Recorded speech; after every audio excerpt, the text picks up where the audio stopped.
Eternal vigilance, say, is a prize of liberty. And on that note, I welcome you to our program, Violence Free World. My name is Kali Ikwe, and we're actually on the road to a violence-free 2023. Now, my guest in the house today is no other than Rep. Benjamin Kalu, federal member of the House of Representatives, representing particularly the Bende constituency in Abia State. He's also the spokesman for the Federal House of Representatives. Honorable, you're welcome to the program. Thank you very much for having me, Kali. I'm happy to be here. All right, then.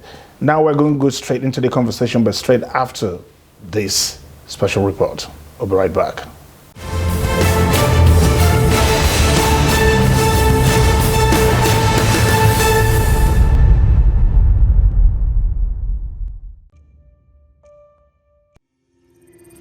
Since independence, elections in Nigeria have been associated with volatility.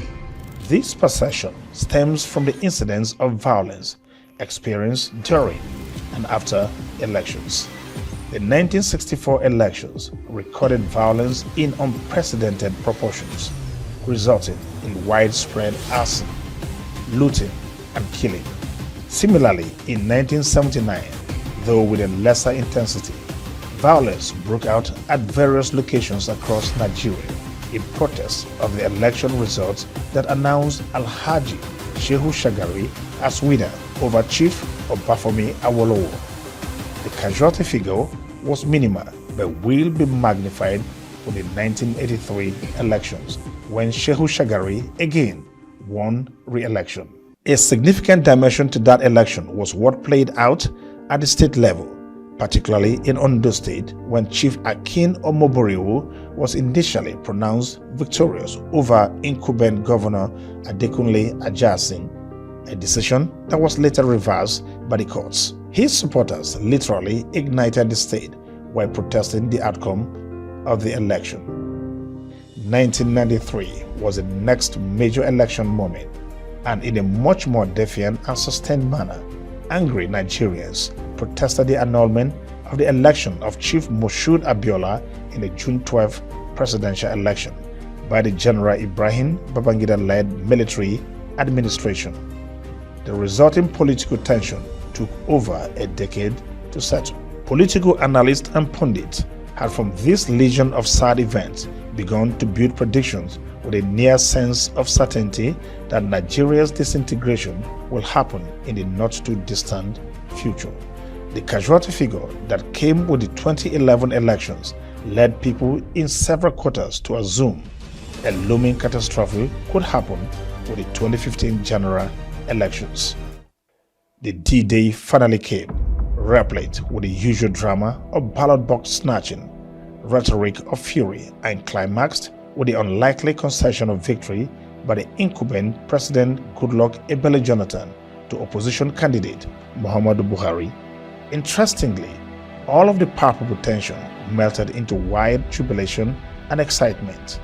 Many patriots have struggled with accepting this trend as part of our culture and would rather consider it an exception, hence the flurry of programs to change the orientation of the citizenry. Laws have been made to specifically deal with election-related violence and other forms of malpractices that promote violence. It seems, however, though, that the local political offices hold far overwhelm any sense of reason. Perhaps a deliberate attempt to make political offices less attractive may serve to reduce the incidence of violence during elections. Schools at our level, religious organizations, and the National Orientation Agency would need to redouble their efforts at getting the citizenry to appreciate that all elections can be credible and indeed violence-free.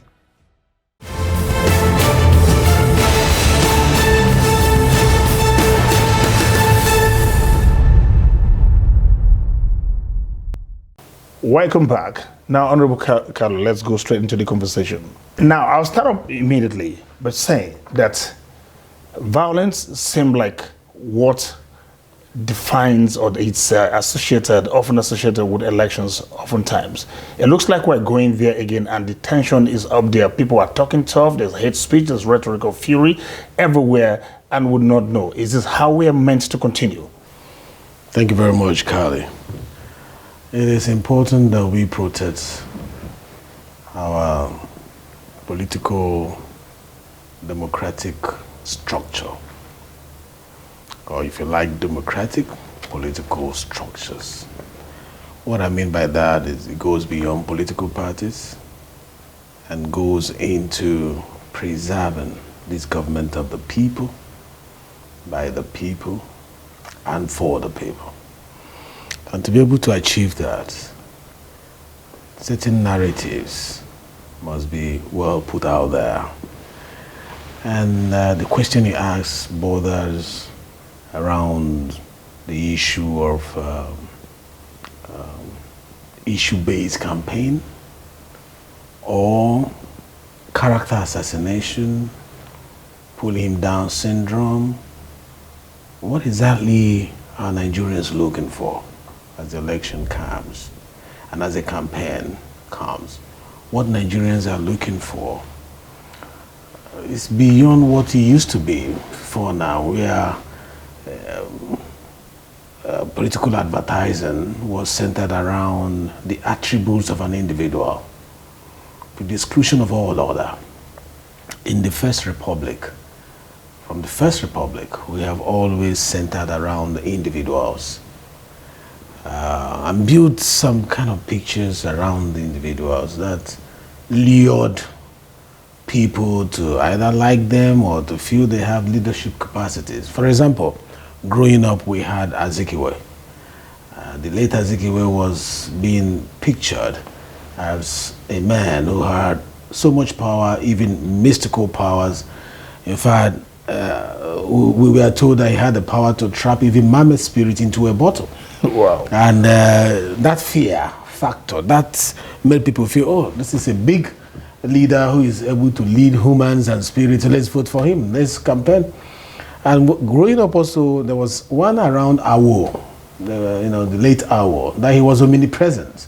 You can't conspire, you have a conspiracy against him, sitting somewhere without him finding out. All those things, the narratives have changed now. There is a shift.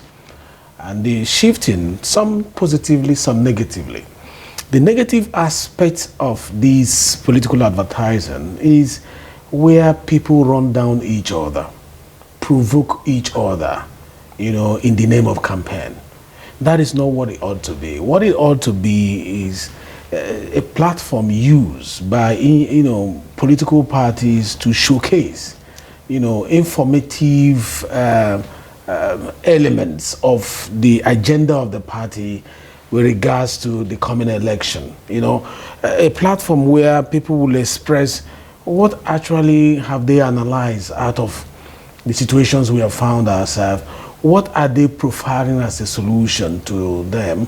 The issues. So a campaign should have 3 questions that it must answer. 1, who is this person? 2, what is he coming to do?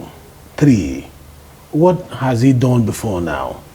Now, you cannot answer what is he coming to do, part of the question, without analyzing the doing a needs analysis of the people you are coming to lead. Now, the worsening state of insecurity in Nigeria poses a direct threat to the forthcoming general elections. A lot of people, some persons will even tell you outrightly that they're not very sure that the elections will hold.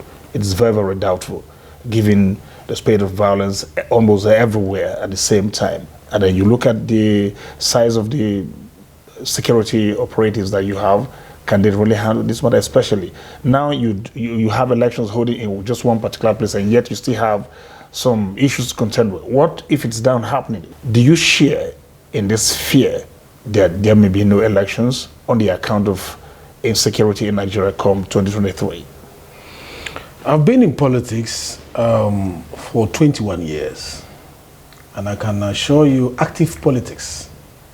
There has never been any election in Nigeria where this fear was not expressed. None. And recently, 2015, everybody said there's not going to be peace in Nigeria. There were projections that after this particular election, Nigeria will break into 2 or 3 and all the rest of them. It never happened. The same thing happened in 2019, and everybody believed there was not going to be any election, and that insecurity was going to be the rule of the day. And coming from the southeast, a lot of people believe that in the southeast that people will sit at home, nobody will do it, but we ended up having an election. I can assure you, to be the same thing. I can assure you that I have confidence in our security architecture in this country. And a lot is going to happen between now and the next election. And there's going to be a change in the dynamics things are done. This is my word that you can take to the bank. And I want to raise confidence of Nigerians. Forget about all the things you read on the social media. Forget about all the things you read on the print media. We are not saying the insecurity is not there. There is no nation in this world without insecurity problem. There is none. It just depends on how they showcase themselves, showcase it out there. Some countries don't mention it as we celebrate on the pages of newspaper. Not because they don't have it. They do. But the media has a lot of role to play to make sure that people have this sense of, feeling safe. I want to encourage Nigerians to look up and participate. The coming election is going to take place, and Nigerians are going to be secured going to the poll. The election will take place. Nobody should go with this information. You're not the only first person mentioning. You're not the only person mentioning it now. A lot of people have been saying it. Are you sure there's going to be election? Are you sure the election will take place? I'm a member of the Defense Committee of the House, and most of the, security, national security and intelligence, and other security-related committees of the House. I know what is going on as we speak, and I'm assuring Nigerians that there won't be, it won't be as bad as people have projected. This election will come and it will go, and we'll have a new leadership in the country. We want to see effort. The people want to see this effort manifest some more. We want to see action. But closely related to this is this question of not following up on intelligence. As been cited in a lot of cases, intelligence comes forth. Nothing is done. And what we fear, what is threatened, actually come to be. What can we do? And yet, there are no consequences on those who are supposed to have acted on the intelligence, because as per providing intelligence, we are aware it's been abundantly made clear to Nigerians that intelligence are often provided before these incidents happen. And yet nothing is. Is it a question of capacity, or how can we change the narrative? How can it be different? Once we resume, for example, what took place, I'm sure one of the things coming to mind is exactly what happened with the prison break that we recently experienced at the Kuje prisons. And a lot of people have been asking questions locally and globally to know exactly what happened.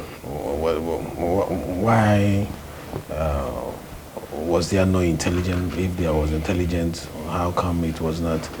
And you had the Deputy Speaker, addressing it and saying that he discovered from the DSS that there were 42 intelligence reports, on this issue before it took place. And we are going to be investigating deeper. The Correctional Services Committee of the House have been there.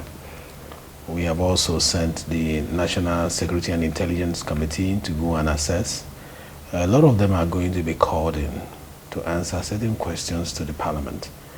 We're also expecting that the Commander-in-Chief of the Armed Forces should also, the Chief Security Officer of the country, should also find out what exactly happened during that event. And then talking about the intelligence, I agree with you that the intelligence is out there. We have smart security agencies.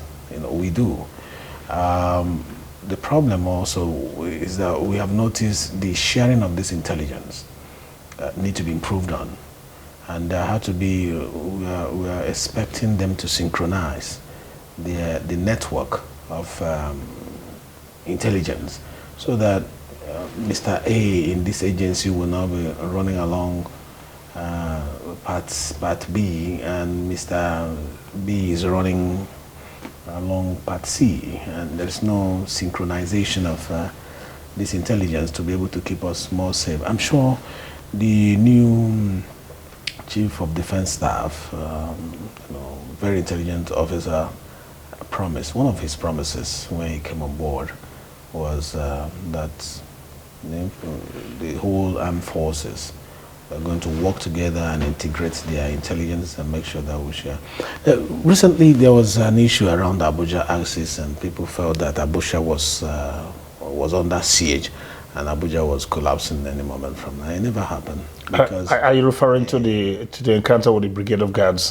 Yes, that happened, and a lot of terrible reports in the media how Abuja was under siege, but the agencies stood up to act, and I can assure you a lot of surveillance is around the FCT at the moment.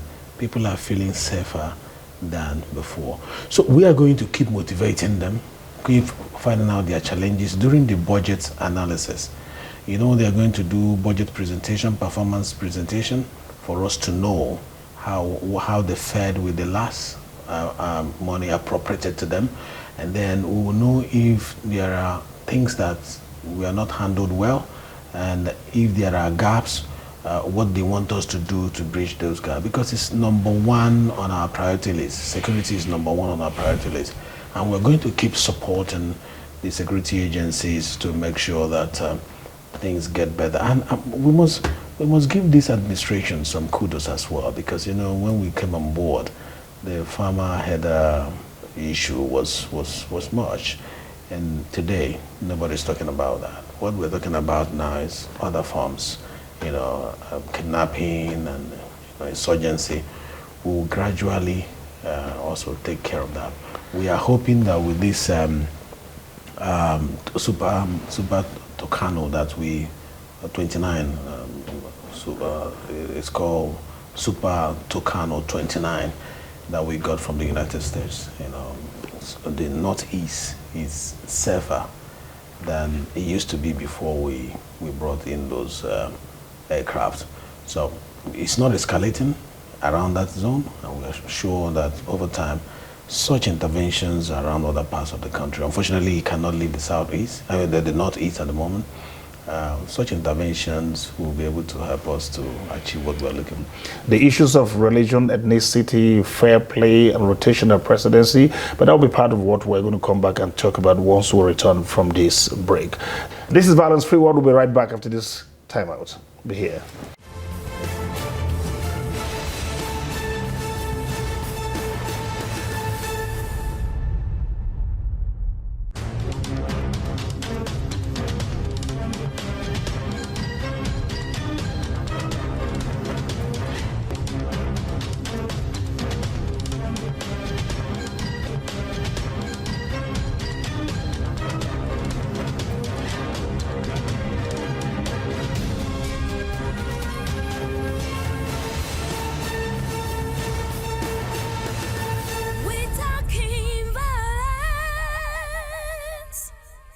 This is Violence Free World. I'm still here with Honorable Benjamin Kalu.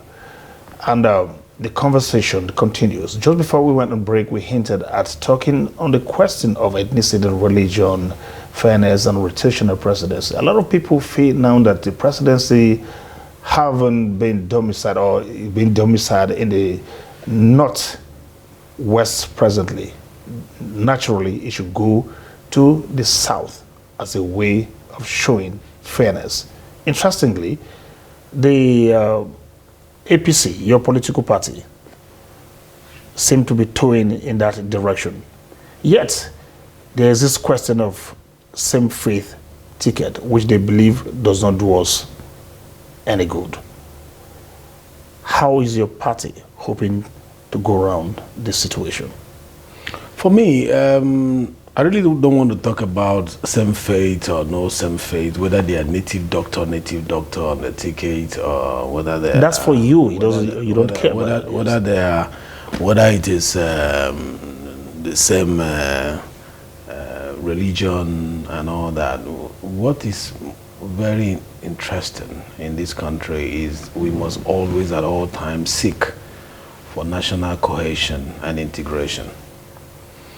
You know, in all that we do, beyond the presidency to the appointments in this country to everything that concerns Nigerians, there must be cohesion. If you lose national cohesion, you lose the binding force that makes us nationals of this nation. So we must at all times seek for that. For me, rotational presidency is one of the things that encourages that national cohesion. And I'm happy that having been in the South, he went to the North, and having been in the North, he's coming to the South. For an emerging democracy, that is allowed, you know, so that everybody will have this sense of belonging that I was just talking about, that the particular section, the Southeastern region, the agitation is that we want to have sense of belonging. That sense of belonging is very important, but how you go about it matters a lot, you know. So I'm happy that with this balancing that is coming to the South, it will give the Southerners that mindset that this is what we have longed for. But if you ask me, ordinarily, we are in the South, do you want it? Of course, everybody would like it to come to his own home. I would have loved it to come to Southeast, if you ask me. Then how prepared are we? That is the question. I just spoke about regional political or leadership integration policy, where we are of one voice and push our agenda. I just spoke about that. Until we begin to look towards one direction, our negotiation strength will be very little. If we have, you know, like a regional party, or, you know, where everybody is all involved, you can't say the South is PDP now. You can't say that. Because APC has 2 states out of 5. You can't say it's ABGA. Because ABGA has 1 state out of 5. So you are left with Enugu, which is PDP. So it's important that we, and Abia, which is PDP, it's important that we sit down as a people and decide exactly what we want out of leadership and begin to play national politics beyond regional politics, because no region can make a candidate a president. It takes the combination of lobbying, synergy built around the nation for people to support your agenda. How well, as a people, how well are we doing that? How well are we coming together to push a particular agenda? So if we split ourselves into splinter groups and we still talk about region and we are isolated from the national politics, who is going to use his own vote to dash you a president? You mean the Southwest will labor to consolidate power within their region? They have almost one single agenda in the entire Southwest. You saw how those who were trying to run step down for Ashwaju. All of them in my party, they stepped down for Ashwaju. One single agenda. So you want them to take their own and hand it over to you that is not as organized. We are traders, we are farmers, we are business people, but in politics we are not yet playing it well. If you come to the Southeast, who can you point and say this is the political leader of Southeast that everybody runs around? It's very difficult to say this is the political force in the entire region that we can run around. It's even difficult to find that in a state. In a state, they will call this person today, tomorrow it's another person, next tomorrow it's another person they are calling. You know, the ability to submit to one particular organizational structure that will help us achieve a particular objective is what is still like. And that is what my generation, the breed of new leaders, want to structure out. And we will get it right.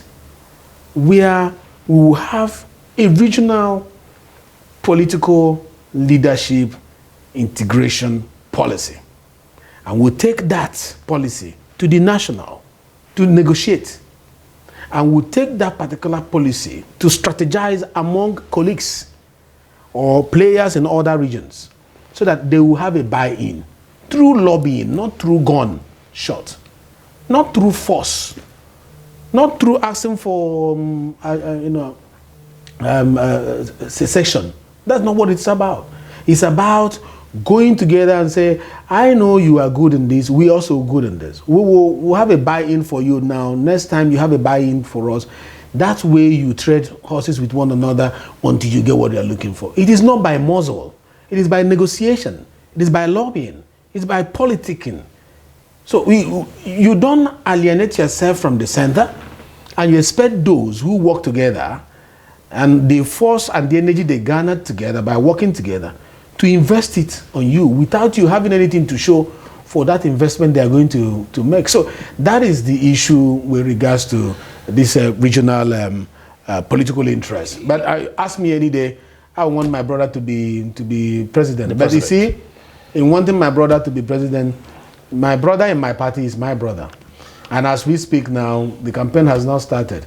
I am of APC, and I'm all in for Ashwaju Tinubu. I'm all in. Because I say so because he is a man that has opened his doors beyond tribe and religion. I say so because I had a personal experience. This man came to my rescue without knowing it in one of my political outings. And that's the truth. Many people don't know it. Without seeing me for once, he did an intervention. Just hearing my name and knowing the kind of job I do, he stood up to. I'm not a Yoruba man. I'm not from the Southwest, and that's the truth. So, and this is a man who accommodated people from different states in his cabinet. Igbos were there, you know, and all part of the country worked with him to build the Lagos that we're seeing today. No.